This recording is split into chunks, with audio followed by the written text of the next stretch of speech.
All righty. Well, good morning, everyone. These are the days I like most at RIDOT, the days when we get to announce additional congressional funding for projects here in Rhode Island. Thanks to Senators Jack Reed, Sheldon Whitehouse, Congressman Seth Magaziner, we received for projects here in Bristol a $750,000 grant for Hope Street. This is on top of recently a $1 million that we already received, and we've already begun using. So as soon as you send us the money, we start putting it in the ground for you. We count on it. That we got from the congressionally directed spending funds earmarked for renovating Bristol sidewalks. So that $1.75 million is coupled with other state and other federal funds, thanks to our partners at the FHWA, to create a $20 million project that'll renovate historic areas, roadways and sidewalks in historic areas in Bristol. The latest funding will make Bristol's revolutionary heritage byway even better and safer for everyone, whether you're on deteriorating sidewalks, ADA accessibility issues, or rough pavement. All of those conditions are going to change now over the next 3 or 4 years. It covers 2 long stretches of Hope Street, from the Warrentown line to Thames Street, and from Constitution Street past where we're standing south to Wood Street. And from there, we'll make sure we have good sidewalks all the way down Ferry Road to Metacom Ave to support pedestrians going back and forth to Roger Williams University. We know that Bristol is a special place for Rhode Islanders. It represents the fabric of our entire country. It's the nation's oldest continuous 4th of July celebration on Hope Street.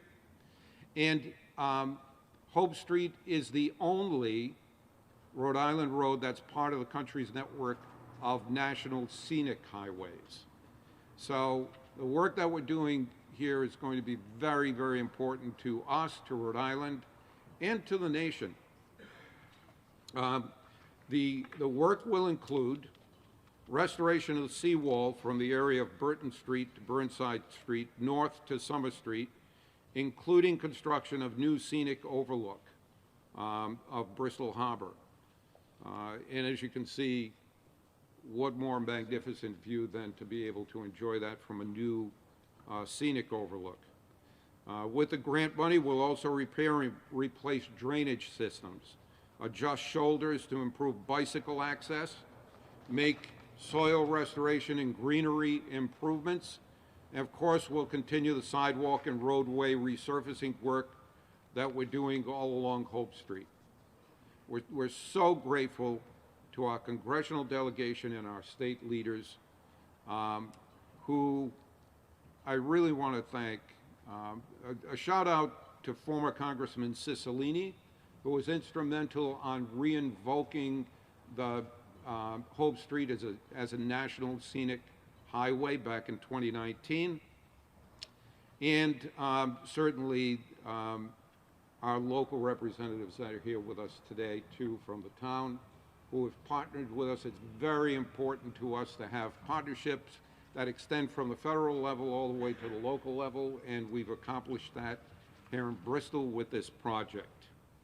Now please join me in welcoming Governor McKee. He's been a tremendous supporter for infrastructure and road and sidewalk improvements throughout Rhode Island, with supporting DOT for our statewide initiatives, and also the local municipalities that create a great transportation system in Rhode Island for drivers, pedestrians, and cyclists. So welcome, Governor McKee. Thank you, Director, and thank you for your leadership, as well as all of the hard workers at DOT who really deliver on the work that we really need to happen in our infrastructure improvements in the state of Rhode Island.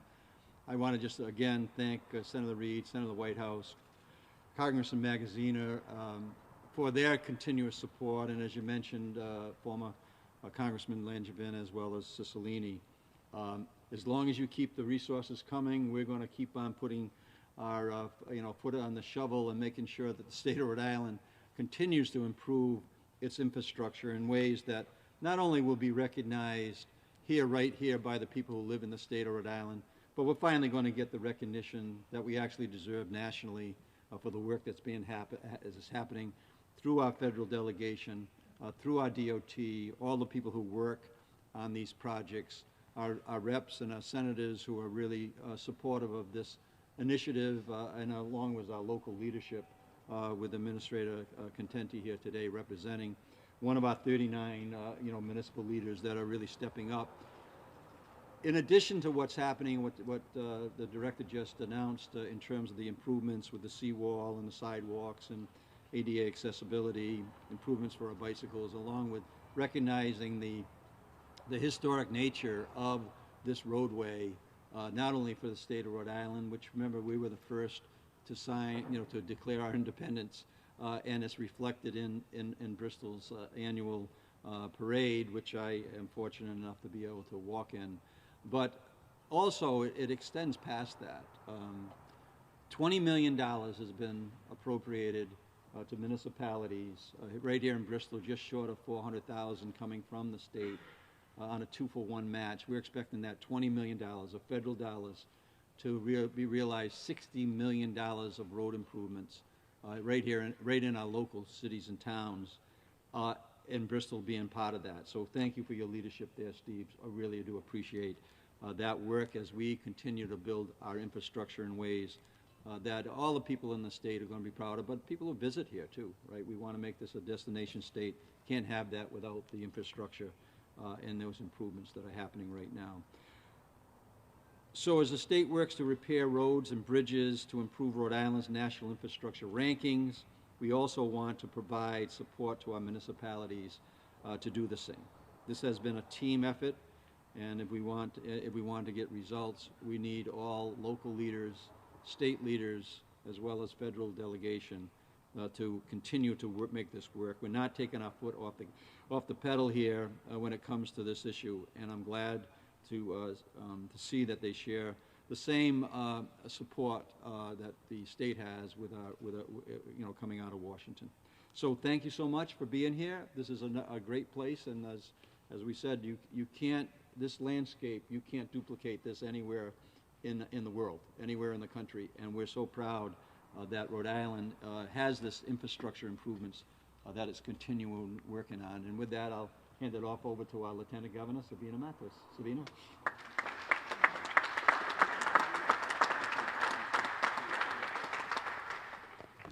Good morning. I also want to thank our federal delegation, Senator Reid and Whitehouse, Congressman Magaziner, and former Congressman Cicilline and Langevin for their advocacy to make sure that they send resources to the state of Rhode Island, and we make sure that we put it to good use. This stretch of road is the gateway to an incredible part of Rhode Island history. It is the home to the America's longest running 4th of July parade, and it's running also parallel alongside the remnants of the New Boer, an early American free Black community whose history we're still uncovering.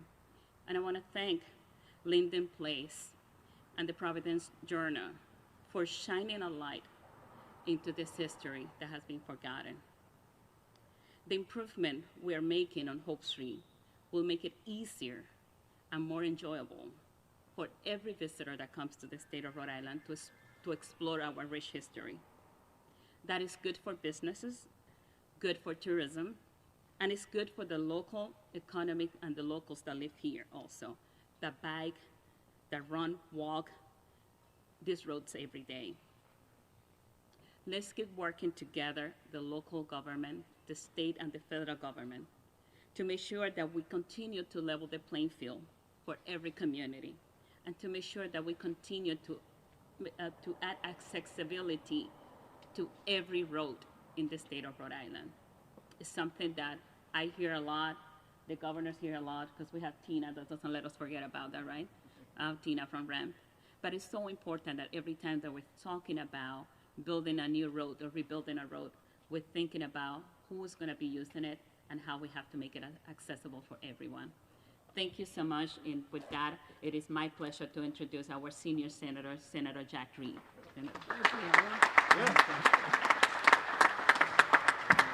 Well, thank you, Lieutenant Governor. Bristol is a community steeped in history, and everyone who travels these storied streets are treated to a scenic revolution as well as way back when, a political revolution. This is a beautiful place. And I'm pleased to be here with my colleagues in the congressional delegation to celebrate the $750,000 in federal funds for improvements to Bristol's revolutionary heritage byway, but also to celebrate the $220 million dollars that are going to be devoted to improvements throughout the community.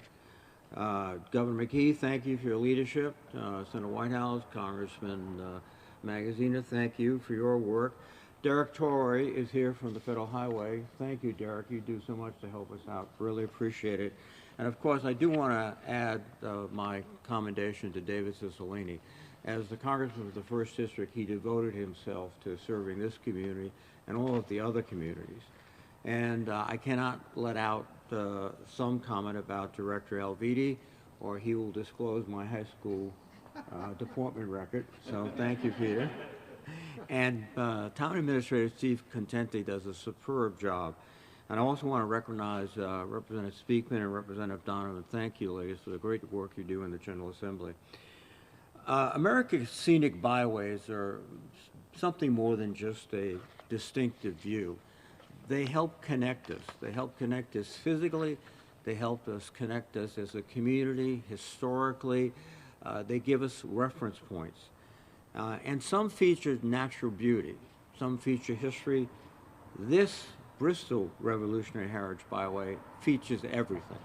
Beauty, history, community. It is something that we should treasure. As we all know, the 4th of July parade each year reminds us of our revolutionary heritage and our commitment to the values of this great country. And we're here today to celebrate the improvements we will make to this great byway. Now, the National Scenic Byway Program was ignored for about 10 years, but under the work of Senator Whitehouse as one of the principal co-sponsors, we revived the legislation. That gave us, on the Appropriations Committee, the opportunity to put money into it, and that's where I come in. So we were able to fund this after a 10-year hiatus, and this grant represents Rhode Island's small share of that money. It also complements, as Peter pointed out, the $1 million earmark we worked together in the Senate to get, Sheldon and I, so that we could improve the sidewalks in the southern portion of Ferry Road. So I'm looking forward, as we all are, to these incredible improvements that will make this beautiful place even more beautiful, more attractive, and will recognize, I like to call it, Bristol, America's hometown. With that, let me recognize Senator Sheldon Whitehouse.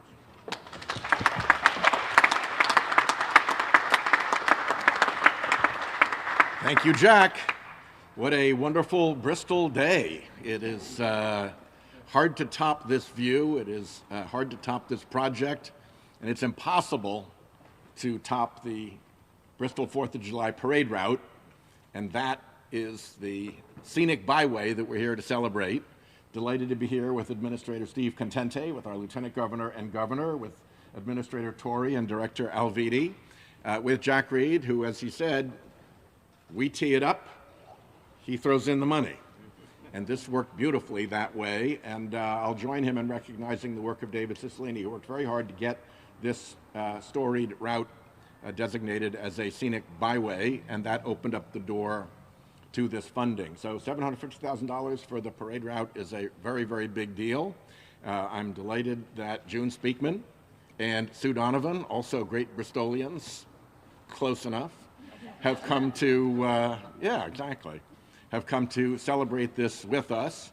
And with that, I think I can hand it off to another erstwhile Bristolian in the form of Congressman Magaziner, but I also want to flag that Steve DeLeo from my communications staff, who's an authentic Bristolian, is here as well. So we're all in on Bristol today, all in on bringing this wonderful parade route up to modern snuff, and very, very proud to be here, and just keep those cameras trained on that view.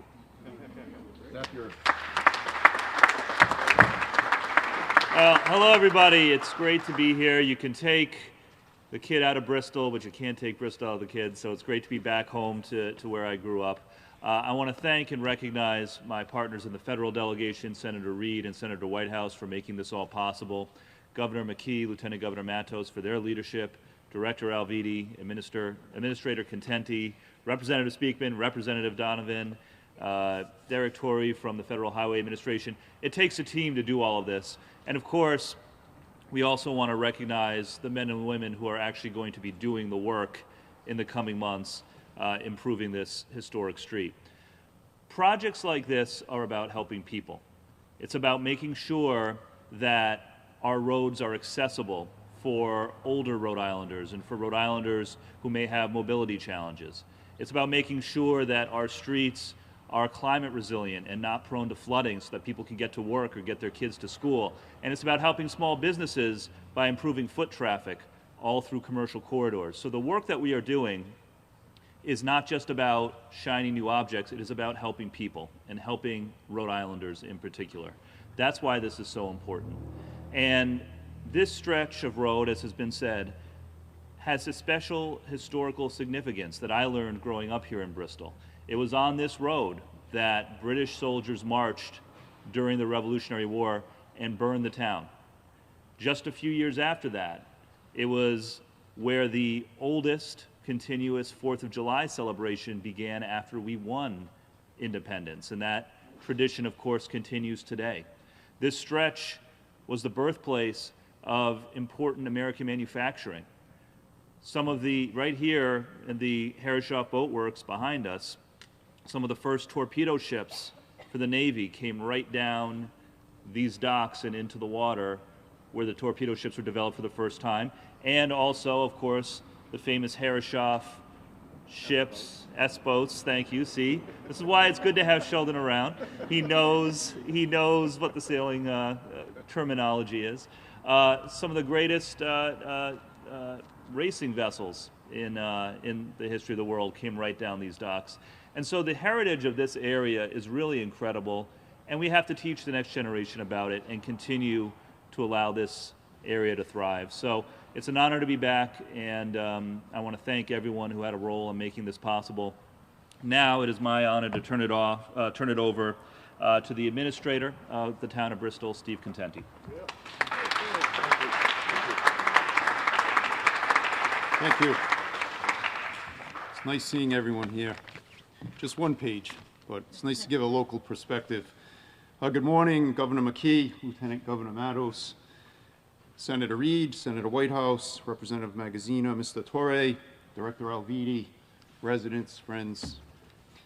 I'm very happy to be here representing the residents of Bristol and to express appreciation for the attention you have all shown for the upkeep and improvements of our public infrastructure.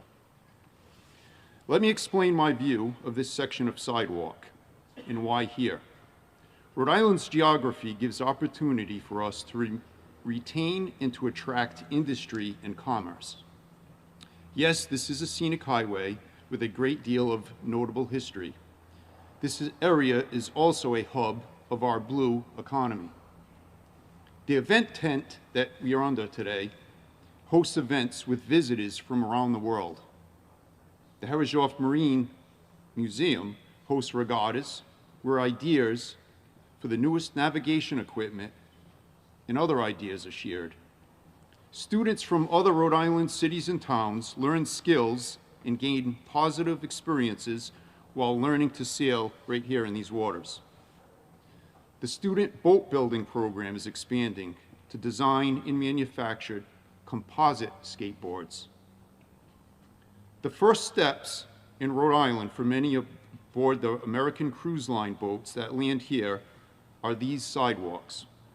From here, they will walk to local restaurants and museums. They'll also travel by bus to stops on Aquidneck Island and north to Providence. Yes, this is scenic, and it's also a part of the community that hosts an electric outboard motor manufacturer, a 26-meter computer milling machine for the composite industry.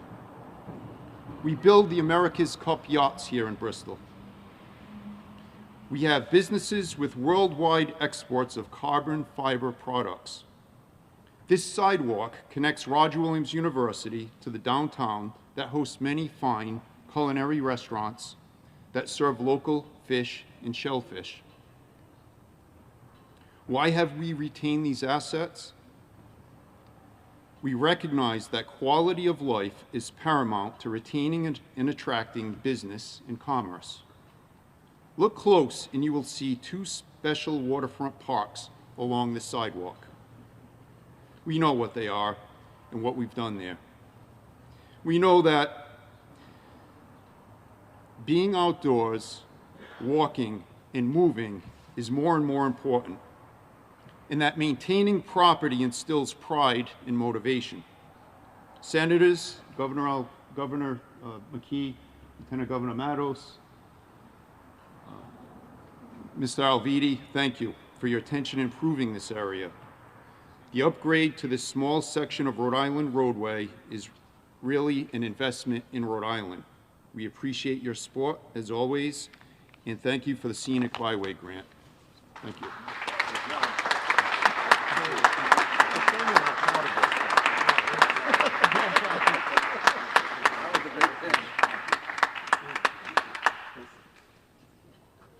Sorry about the formalities here, but Derek Torre, Rhode Island Division of Administrator from the Federal Highway Administration. Welcome to Bristol, and the podium is all yours. Thank you, sir.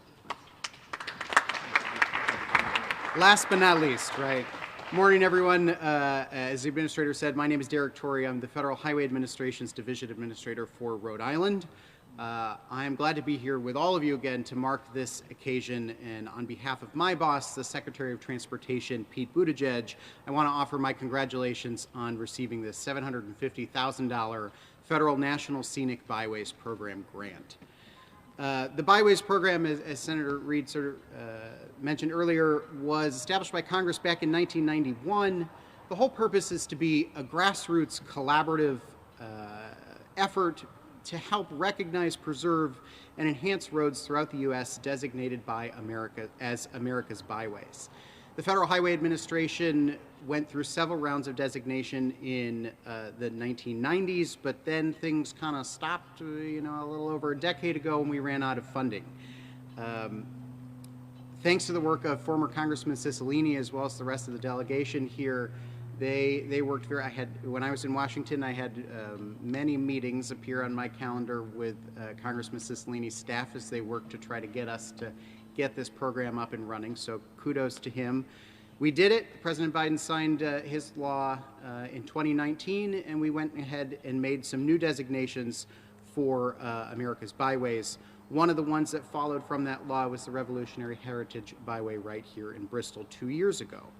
And so while I think the delegation was happy with the designations with Rhode Island's first byway, as is typical for our senators and congressmen, they thought they could do a little more, which is where they went and got us some money here for USDOT to provide more grants in support of America's byways. And the point I like to make when we talk about these grants is that the funding is competitive. There are nearly 200 byways across the U.S., and earlier this year, the Federal Highway Administration announced 29 grants for byways. This one right here in Bristol is one of 29 out of 200 that the Secretary and DOT saw as being really a poster child for the program and worth getting some money to improve and make this even better for people in Rhode Island and for all the visitors who come here.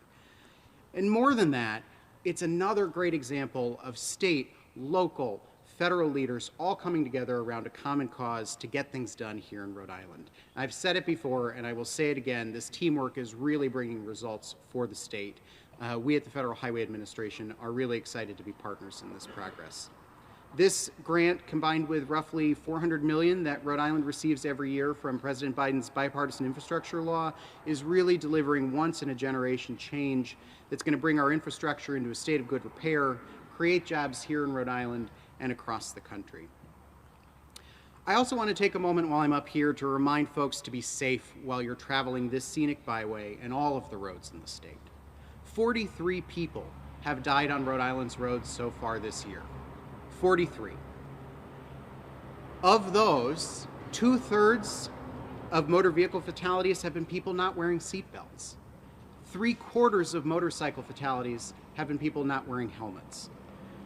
So please, whether you're traveling here on Hope Street in Bristol, whether you're on I-95 over in Richmond, please slow down, pay attention to the drivers, the pedestrians, the cyclists around you, and make sure to wear your seatbelt.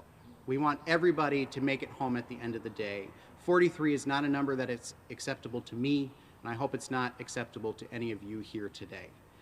This $750,000 federal scenic byways grant will help make a lot of good safety improvements here in Bristol, but all of us need to work together to make our roads safe for everyone who uses them across the state and across the country.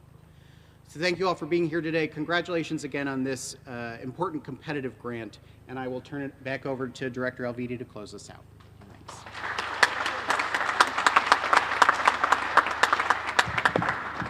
Well, again, thank you, everyone, for being here. Special thanks to the Herreshoff Museum for allowing us use of their wonderful facilities here. But this is how roads and sidewalks get built, right? From our congressional delegation, our senators, our congressmen, our federal partners in the federal administration, the governor, at the state level, the representatives in the House and Senate, and to the local leaders.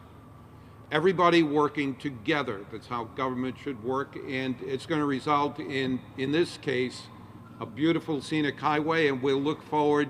We'll go through the design and permitting part during the next year or so, and we look forward to having you all back here again when we break the ground to actually build it. So thanks for coming, and if anybody has any questions, I'd be happy to answer. Is there no actual timeline right now? Yeah, the timeline is it's a rather complex project from an environmental and historic standpoint. So the design period will include some lengthy permitting processes that we need to go through. But this money allows us to start that work immediately, many years sooner than we would have without it. It looks like for the next year and a half or 2 years we'll be in the design, followed immediately by construction. All of the funding is in place to keep us on time and on budget. I think the big questions we get from businesses is, will it impact us, and what about the parade? Is that part of the planning? So absolutely. Both of those are considerations. The parade adds an additional challenge to us on this project, but rest assured the parade will go on. The route will be handled, it will be combined in with our design and construction process to make sure that it's unimpeded. And the businesses along every route that we rebuild our highways and bridges in Rhode Island are of prime concern to us to minimize the impact, and the same will happen here. Can this byway be made any more scenic? I don't think so. You know, I mean, you know, there are places that I've been to across the country, but this particular roadway, as you drive along it, is just so steeped in the history of our nation, and the views out into Narragansett Bay, which is, I think, the state's primary natural resource, and the country's primary natural resource, I don't think are matched anywhere else. DOT conducting the work, or do you have to contract out for bidding? So DOT, all of the construction work that we do is to private companies. We contract all of the work that DOT does For the last 8 years, those contractors have conducted our work over 98% on time and on budget. And our folks at DOT are managing those projects on a daily basis to make sure that the funding that they bring us gets into the ground on time, on budget, into scope. Do you have a length of project once it does start, estimate? It looks like about a 3-year project all told, 3 or 4 years total. Any other questions? Well, thank you very much again for coming, and thank you all for your help.